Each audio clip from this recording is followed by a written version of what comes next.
Strategic response to terrorism. Dictator Shashi Tharoor emphasized that India chose to hit hard and hit smart in retaliation to the Pahalgam attack. This approach involved targeted operations against specific terrorist camps in Pakistan, aiming to neutralize threats without escalating into a broader conflict.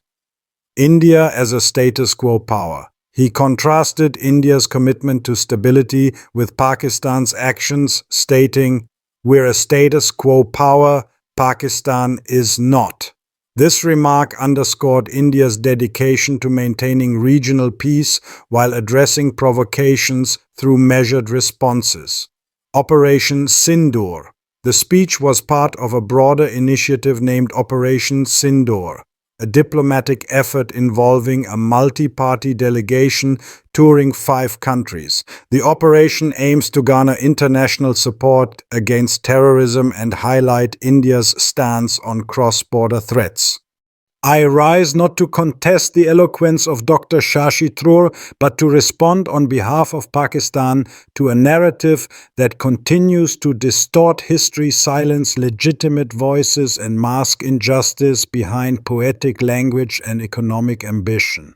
Let me be clear, Kashmir is not an internal matter. It is a matter that has stood before the United Nations Security Council for over 7 decades. Its people were promised the right to self-determination, a promise that remains unfulfilled. When India unilaterally revoked Article 370 in August 2019, it did so under a communications blackout and military siege. What kind of democracy demands silence before taking away autonomy?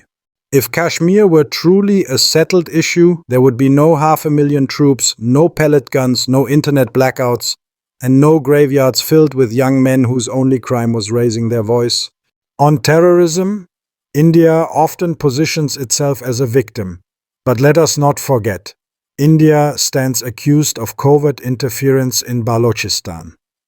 A serving Indian naval officer, Kulbhushan Jadhav, was apprehended from Pakistani soil.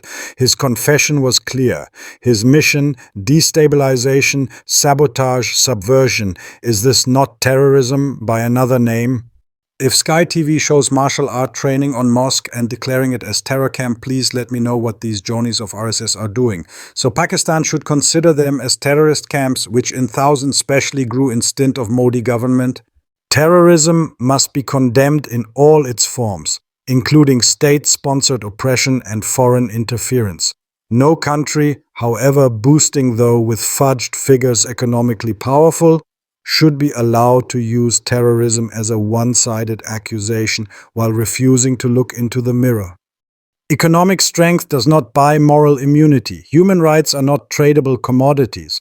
When the world chooses silence on Kashmir because of market size, it becomes complicit in the suffering. Are we defenders of justice or merely merchants of diplomacy? Pakistan continues to extend the hand of dialogue, but dialogue must be based on mutual respect, not imposed narratives. We call on India to accept Kashmir as a disputed territory under international law, allow independent observers and media into the valley, sit at the table, not with preconditions but with courage. Pakistan is ready for peace, but peace must include justice, it must include the voice of the Kashmiri people, and it must include the courage to correct history, not rewrite it. I may remind Mr. Shashi, whatever you have been boosting on Indian economy and prosperity that England took away from India, that was legacy of the Muslim rule, not of Hindutva's India.